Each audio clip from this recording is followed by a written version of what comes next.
Hola, quise preparar este video para ustedes en el contexto de nuestro curso Modelamiento de Bases de Datos, donde uno de los temas importantes es la normalización. Este material es parte de nuestro curso y quise compartirlo con ustedes a través de este video para presentar algunos ejemplos y ratificar los conceptos de lo que es normalización de bases de datos. Lo primero, se supone que nosotros ya tenemos un cierto manejo y entendemos algunas ideas respecto a las formas normales. Las formas normales, como hemos dicho, es un control de calidad que permite evitar tres problemas: duplicación de información o redundancia, anomalía de actualización, que ocurre cuando tenemos que actualizar los datos y solamente actualizamos una parte de ellos, y el tercero es pérdida de información. Un tema interesante que hemos destacado varias veces es que nosotros construimos las bases de datos en un contexto, en primer lugar, y en segundo lugar las construimos para resolver requerimientos. Y los requerimientos vienen de los usuarios, bueno, el cliente que paga el proyecto y el usuario que va a ocupar nuestra solución.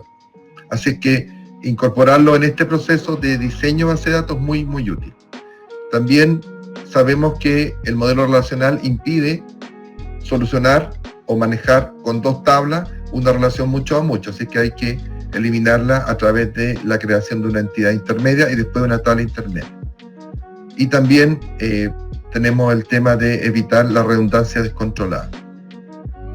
Bueno, las formas normales se aplican, como ya dijimos, como un control de calidad para evitar los problemas que mencionamos, y estas se aplican en un contexto. Entonces, lo típico que ocurre es que hay una empresa, en el ejemplo vamos a llamar mi empresa, que maneja información, en este caso facturas de venta, y de alguna manera tiene que crecer y por lo tanto tiene muchas facturas y se le empieza a complicar el manejo en papel. La factura sigue siendo un documento legal, impreso con un número único, etcétera, pero lo empezamos a guardar en carpeta, a veces lo sacamos para revisar, olvidamos guardarlo y se nos empiezan a extraviar. Entonces una base de datos es una estupenda solución. Por supuesto que la primera idea que uno puede tener es tomar la factura y llevarle una planilla de cálculo, por ejemplo. Eso está bien. Pero las planillas de cálculo tienen algunas limitaciones, como por ejemplo que están pensadas para que el que la ocupa tiene control absoluto en general, y si la bloqueamos se vuelve poco práctica, y si no nos damos cuenta y borramos la información se pierde simplemente, no hay forma de recuperarla. Por eso que las bases de datos son tan útiles, y hay un proceso natural también de manejar información en papel, manejarla en planillas de cálculo y después darse cuenta que necesitamos una base de datos. Por supuesto, no todas las empresas les pasa lo mismo, algunas van directamente a la creación de base de datos. Bueno, esto es lo que estábamos comentando. Aplicar las formas normales o la normalización desde una narrativa de usuario, ir conversando, interactuando con el usuario, con nosotros, y haciéndole preguntas. Usted graba o registra tal y cual cosa, qué necesita, etcétera, y nos vamos dando cuenta con ellos, junto a ellos, los atributos de las entidades. No hay por qué darle tantas explicaciones, simplemente le podemos decir que esto lo vamos a guardar en una base de datos, que una base de datos permite compartir, permite respaldar, es mucho más seguro, y necesitamos identificar la estructura. Entonces le empezamos a preguntar, bueno, ¿qué tiene una factura que es propia de la factura? El número, la serie, la fecha, el total, etcétera, etcétera. Y así vamos armando nuestro modelo y podemos estar ocupando, por ejemplo, nuestro software Data Modeler con el usuario, con el cliente al lado, y le vamos mostrando, esto representa la factura, y la persona le dice, no, le falta el ID del cliente o el código no sé qué, lo que sea. Entonces de esa manera vamos nosotros generando un modelo de datos de mejor calidad. Bueno, este ejemplo es bien interesante. Es una empresa llamada Salmones Unidos, que le ha ido muy bien, empieza a producir cada vez más salmón, está ubicado en el sur de Chile, concretamente en la isla de Chiloé o en sus cercanías, y aparece un holding, ¿no es cierto?, que agrupa varias empresas. Salmones Unidos agrupa varias empresas, y empezamos a manejar los datos con una planilla, es lo más natural. Y aquí tenemos a lo que hemos evolucionando con la planilla. Tenemos la empresa Seafood, por ejemplo, que produce 3 especies, salmón rey, salmón del Atlántico, salmón del Cojo o lo que sea.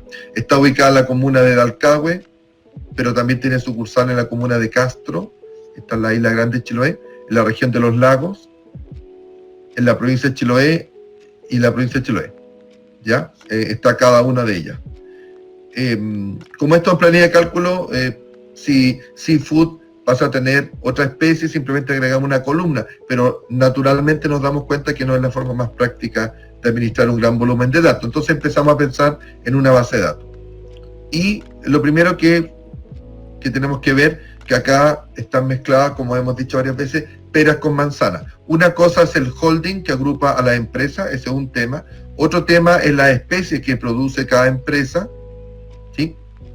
Otra cosa, bueno, las empresas tienen distintos sucursales, si ustedes quieren, y estas sucursales están en una región, bueno, todas están en la región de los lagos, en una provincia y en una comuna. Entonces estamos mezclando ahí temas distintos. Lo primero que se nos ocurriría, ¿no es cierto?, es hacer una entidad con todos los atributos. Aquí está, ¿no es cierto?, la identificación del holding, el nombre del holding, la empresa que pertenece, las especies que produce, etc. Bueno, este modelo inicial, que es una copia textual o directa de la planilla, no cumple la primera forma normal porque tiene lo que se llama grupos redundantes o grupos repetitivos. Especie 1, especie 2, especie 3. Si nosotros hacemos una entidad con esa estructura, vamos a tener una tabla con esa estructura y si aparece la posibilidad, ¿no es cierto?, de que la empresa Seafood produzca una cuarta especie, habría que cambiar la estructura de la entidad, por lo tanto la estructura de la tabla, y eso es muy complejo cuando uno ya tiene una base de datos funcionando, porque cambiar la estructura de las tablas significa crear una base de datos con las mismas tablas, más o con el cambio que hicimos, después pasar todos los datos, y si semana por medio la empresa empieza a producir una nueva especie, o una vez al mes, o cuando sea, vamos a estar constantemente modificando la estructura, no tiene sentido. Acuérdense que las bases de datos lo que buscan es administrar la realidad, y la realidad es que Seafood cada vez tiene más especies, lo cual es una buena noticia porque vendemos más, todos ganamos, pero implica administrar los datos de una buena forma.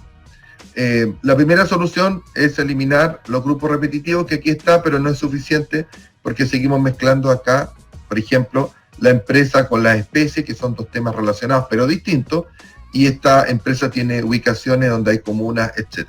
Entonces, ¿qué es lo que hacemos? Pasamos a la segunda forma normal, donde separamos acá, tenemos el holding. El holding incluye N empresas, ¿sí? Y las empresas tienen una ubicación. Aquí lo que estamos diciendo es que en una ubicación puede haber varias empresas, porque fíjense que la ubicación se refiere a la región, la provincia y la comuna. ¿Ya? Esa sería ya la segunda forma normal. Y aquí ya la pasamos a la tercera forma normal, porque aquí sí que hemos separado las peras de las manzanas. Una cosa es el holding, otra cosa es la empresa, ¿sí? Un holding tiene una o muchas empresas, y fíjense que podríamos tener una empresa que no esté asociada a ningún holding, y nosotros podríamos aceptar dentro de nuestras relaciones comerciales una empresa que no pertenezca directamente al holding, pero que nosotros nos encargamos de exportar su producción. Por ejemplo, este modelo es más flexible en ese sentido, por eso está la línea discontinua. Pero lo que está claro es que una empresa produce especies, y una especie puede estar producida por muchas empresas, es una relación mucho a mucho, y por lo tanto lo solucionamos con la entidad intermedia empresa-especie. ¿Ya? Una empresa está ubicada en una comuna. Aquí podemos pensar en la empresa como el concepto de casa matriz. Las empresas necesitan una dirección única, podría ser una dirección postal, o sea, una oficina de correo, si que todavía existen, no, si todavía existen, pero necesitan legalmente una casa central, a eso se refiere. ¿Ya? Y esta ubicación en una comuna significa que es una comuna puntual. Esa comuna tiene N provincias y la provincia puede tener N ubicaciones posibles para las distintas sucursales de la empresa. Entonces aquí ya tenemos una Un modelo que cumple las 3 formas normales, no tiene grupo repetitivo. Los atributos no clave dependen directamente del identificador principal y no hay atributos no clave que estén determinados por otro atributo no clave, como en el caso de ubicación, porque la comuna determina, perdón, la región determina la provincia determina la comuna. ¿Ya? Eso no tiene sentido, lo separamos.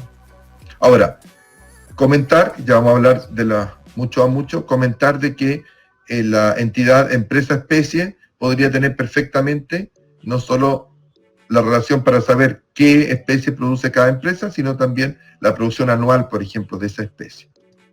Dicho eso, profundicemos un poquito más en las relaciones mucho a mucho. Como ya dijimos, las relaciones mucho a mucho quiere decir de que por un elemento en esta entidad puede haber mucho en esta otra, y por un elemento en esta otra entidad puede haber mucho en la primera.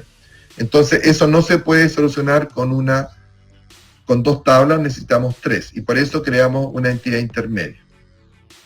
En un ejemplo distinto, si tenemos vehículos, podemos tener producción de vehículos. Estos vehículos pueden tener muchos colores y un color puede ser ocupado por muchos vehículos. ¿Ya? Y como ya decíamos, esta entidad intermedia que va a aparecer podría tener sus atributos propios. Por ejemplo, fechas o tonalidades de colores. Acá tenemos la situación descrita. Una marca de un vehículo puede tener muchos colores. Sería absurdo que una marca de un vehículo tuviese un solo color, como fue el Ford T en su momento, que era solo negro. No, ahora hay muchos colores. Y un color obviamente se va a repetir o se va a utilizar en muchas marcas de vehículos. Entonces aparece una entidad intermedia que se llama marca vehículo color, para no confundirnos. Es bastante común poner simplemente como nombre, juntar los nombres de las 2 entidades que dan origen a esta nueva entidad. En este caso, la entidad marca vehículo color aparentemente no tiene atributos, no es así. Como recibe desde color el ID del color y de marca vehículo el ID marca vehículo, tiene en realidad obviamente 2 atributos. ¿Por qué ocurre esto? Porque es una relación uno a muchos. Marca vehículo va a aparecer una o muchas veces acá, porque va a haber muchas marcas vehículos con distintos colores. Entonces, marca vehículo le pasa al identificador principal, que es ID marca vehículo, a marca vehículo color, y color le pasa al ID color a marca vehículo color. Y eso lo podemos ver cuando hacemos doble clic a la entidad marca vehículo color. Vamos a ver, aquí está la interfaz, de que recibió, por así decirlo, los atributos desde las otras 2 entidades. ¿Qué es lo que falta acá? Falta marcar cada uno de los atributos y habilitar o activar la cajita de ID primario. ¿Por qué? Porque cada elemento que esté en marca vehículo color va a estar identificado de forma única por la combinación del ID de marca vehículo más el ID de color. Así que eso es lo que faltaría, y con eso tendríamos resuelto nuestra relación muchos a muchos. Bueno, la normalización no es trivial, tampoco es tan compleja, pero requiere práctica. Y debemos siempre estar buscando resolver los requerimientos del usuario y de esa manera construir una base de datos que realmente le sirva. La mejor costumbre o práctica sería, como ya dijimos, hacer este proceso con el usuario, sin dar tantas explicaciones. La primera vez probablemente el usuario le va a parecer un poco extraño, si es que no sabe de informática, no tiene por qué saberlo, pero cuando vea y empiece a utilizar la base de datos, le va a quedar clarísimo a qué nos referíamos exactamente con esto de las tablas. Va a ver la productividad, lo útil que es, y le va a parecer una buena inversión de tiempo. Eso es lo que quería compartir con ustedes, el concepto de normalización, con un ejemplo, y recordar nuevamente el tema de la solución de la relación muchos a muchos. Eso sería todo. Muchas gracias.